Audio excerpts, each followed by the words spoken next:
السلام علیکم سامعین، 12 شوال المکرم اور 11 اپریل ہے۔ خبر کا عنوان ہے وی ریجیکٹ وقف ایکٹ، ہم وقف قانون کو پوری طرح مسترد کرتے ہیں۔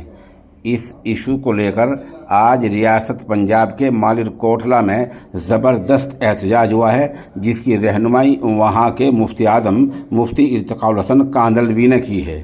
خبر کے لیے وہیں سے امام نور محمد ہمارے رابطے میں ہیں، وہ بتا رہے ہیں کہ اس احتجاج میں ڈاکٹر جمیل الرحمان MLA مالر کوٹلہ، مفتی دلشاد صاحب، امام خطیب جمال پورہ، حاج اویس صاحب چیئرمین وقف بورڈ اور مفتی محمد یوسف صاحب جیسے اور معزز شخصیات شامل رہی ہیں۔ موقع کی چند ویڈیوز اور تصاویر پیش خدمت ہیں۔ بسم اللہ الرحمن الرحیم، الحمد للہ کفا وسلام علی عبادہ الذین اصطفی، اما بعد۔ اللہ کے نبی صلی اللہ علیہ وسلم کی بعثت سے پہلے عرب میں ایک بادشاہ آیا تھا، اس کا نام تھا ابرہہ۔ اس نے بھی کہا تھا کہ میں اللہ کے لیے وقف جگہ پر قبضہ کروں گا اور کعبہ شریف کو ڈھاؤں گا۔ اس ارادے سے وہ اپنی پوری طاقت لے کے، پورا لشکر لے کے مکے پہ چڑھائی کرنے کے لیے آئے۔ جب وہ مکے کے باہر اپنی فوج کو لے کر رکا تو مکے میں جو مکے کے لوگوں کے جانور تھے، اس کی فوجوں نے ان جانوروں پر قبضہ کر لیا۔ اس وقت خواجہ ابو طالب کے بھی بہت سے جانور اس کے قبضے میں چلے گئے۔ وہ اس کے پاس گئے اور جا کر اس سے کہا کہ مجھے میرے مویشی اور میرے جانور واپس کر دو۔ اس بادشاہ نے کہا میں تمہارے اللہ کی زمین کو ہڑپنے کے لیے آیا ہوں، میں تمہارے کعبے کو ڈھانے کے لیے آیا ہوں، اور تم مجھ سے اپنے مویشی اور اپنے جانور مانگ رہے ہو۔ تو اس وقت ان کا جواب تھا، اور وہ جواب ہم سب کے ذہنوں میں رہنا چاہیے۔ انہوں نے کہا کرے گا وہ حفاظت اس کی جو اس گھر کا مالک ہے، کرے گا وہ حفاظت اس کی جو اس گھر کا مالک ہے، اور جو اس گھر کا مالک ہے وہ بحر و بر کا مالک ہے۔ آج تم نے اللہ کی زمینوں پر ہاتھ ڈالا ہے، ہم سے نہیں اللہ سے لڑائی مول لی ہے۔ تم نے اس آسمان و زمین کے مالک سے لڑائی مول لی ہے، تم نے ان درختوں، شجر اور حجر کے مالک سے لڑائی مول لی ہے، تم نے ہم سے نہیں اپنے پیدا کرنے والے سے لڑائی مول لی ہے، اور یہ لڑائی اللہ تم سے سمجھ لے گا۔ ہمارا دکھ اس کا نہیں ہے کہ تم نے وقف بورڈ کی زمینوں پر ہاتھ ڈالا ہے، ہمارا دکھ تو اس بات پر ہے کہ تم نے مسلمانوں کو ستانے اور مسلمانوں کو تکلیف پہنچانے میں کوئی کمی نہیں چھوڑی۔ جب سے تم حکومت میں آئے ہو، لگاتار مسلمانوں کو ذلیل کرنے، ان کو نقصان پہنچانے، ان کو کنارے لگانے کے لیے مختلف قسم کی تدبیریں کر رہے ہو۔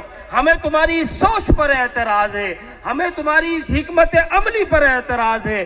اپنے سیاسی مفادات کے لیے تمہیں پوری کمیونٹی کو داغدار بنانے کی کوشش کر رہے ہو، یہ تمہارے لیے بھی نقصان دہ ہے، اس ملک کے لیے نقصان دہ ہے، انسانیت کے لیے نقصان دہ ہے۔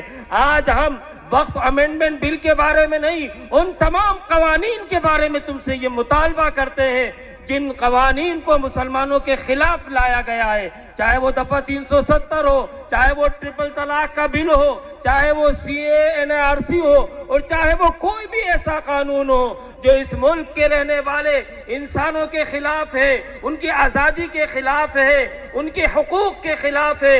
ہم ان تمام قوانین کو واپس لینے کی مانگ کرتے ہیں اور مطالبہ کرتے ہیں۔ حاضرین محترم، میں ان باتوں کو نہیں دہراؤں گا جو مجھ سے پیشرو مقررین نے کی ہیں، اور یقیناً انہوں نے ساری باتیں آپ کے سامنے کر دی ہیں، لیکن میں دو بات آپ سے ضرور کہوں گا۔ ایک، آج آپ کا اتنی بڑی تعداد کے اندر یہاں اکٹھا ہونا، یہ اس بات کی دلیل ہے کہ آپ زندہ ہو۔ مجھے خوشی اس بات کی ہے کہ آپ اپنے چہروں پر ڈر لے کر نہیں آئے ہو، بلکہ حوصلہ لے کر آئے ہو۔ آپ اپنے چہرے کے اوپر افسردگی لے کر نہیں آئے ہو، بلکہ عزم جواں لے کر آئے ہو، اور آپ کو یہ لڑائی دیر تک لڑنی ہے۔ یہ جو وقف امینڈمنٹ بل کا مسئلہ ہے، یہ کسی ایک احتجاج کے اندر ختم ہونے والا نہیں لگتا، یہ کسی ایک پلیٹ فارم سے کی جانے والی محنتوں کے نتیجے میں رد ہونے والا نہیں لگتا۔ آپ کو چوطرفہ لڑائی لڑنی ہے، لمبی لڑائی لڑنی ہے۔ خالی وقف امینڈمنٹ بل کے خلاف لڑائی نہیں لڑنی، بلکہ آپ نے مسلمانوں کے خلاف نفرت سے لڑائی لڑنی ہے، آپ نے مسلمانوں کے خلاف بنی ہوئی ذہنیت سے لڑائی لڑنی ہے. آپ نے ایسی لڑائی لڑنی ہے کہ یہ وقف امینڈمنٹ بل بھی رد ہو اور آئندہ ایسے لوگوں کو جرأت نہ ہو کہ وہ اسلام اور مسلمانوں کے خلاف یا ملک کی منارٹی کے خلاف یا کسی بھی پسماندہ طبقے کے خلاف کوئی ایسا ظالمانہ قانون لانے کی جرأت نہ ہو. نعرہ تکبیر. میں آپ سے یہ اپیل کرتا ہوں کہ اس لمبی لڑائی کو آپ نے بہت احتیاط کے ساتھ لڑنا ہے. آپ کے قدم بچھل نہ جائیں, آپ کے قدم میں لغزش نہ آ جائے, آپ کے قدم کے اندر ہچکچاہٹ نہ پیدا ہو جائے. پورے عزم کے ساتھ, پورے یقین کے ساتھ, لا تقنطوا من رحمت اللہ, اللہ کی رحمت سے مایوس ہوئے بغیر, اللہ کی قدرت پر یقین رکھے بغیر دور تک اور دیر تک اس لڑائی کو لے کے جانا ہے.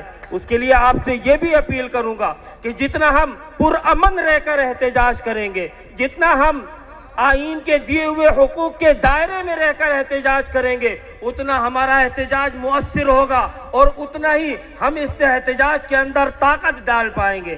آپ یاد رکھیے گا کہ آپ کے درمیان کچھ ایسے لوگ ہو سکتے ہیں جو آپ کے احتجاج کو ملیامیٹ کرنے کی کوشش کر سکتے ہیں, جو آپ کے احتجاج کو غلط رخ دینے کی کوشش کر سکتے ہیں, لیکن آپ نے اپنے ذمہ داروں کے رائے اور مشورے کے ساتھ چلنا ہے. پورے احتیاط کے دامن کو ساتھ میں لے کر چلنا ہے اور لمبی لڑائی لڑنی ہے, اور پوری امید کرتے ہیں انشاءاللہ بہت جلد یہ لڑائی ہماری کامیابی کے جشن کے ساتھ ختم ہو جائے گی. ہمارے ملک کی معتبر تنظیمیں, All India Muslim Personal Law Board پوری تندہی کے ساتھ اس لڑائی کو لے کر آگے بڑھا ہوا ہے. جمعیت علماء ہند پوری تندہی کے ساتھ اس لڑائی کو لے کر آگے بڑھ رہی ہے. مختلف عدالتوں کے اندر اس کالے قانون کو چیلنج کیا جا چکا ہے, اور بھی بہت سی جگہوں سے اس کالے قانون کو چینج کرنے کے لیے اور اس کالے قانون کے خلاف عدالتوں میں جانے کے لیے تیاریاں چل رہی ہیں. ایک محاذ وہ ہے اور ایک محاذ یہ ہے, اور بھی ہو سکتا ہے کوئی اور محاذ کھلے. چوطرفہ لڑائی لڑیں گے, امن کے ساتھ لڑیں گے, چوطرفہ لڑائی لڑیں گے, قانون کے دائرے کے اندر رہ کر لڑیں گے, چوطرفہ لڑائی لڑیں گے, اپنے سروں کی طاقت سے اس قانون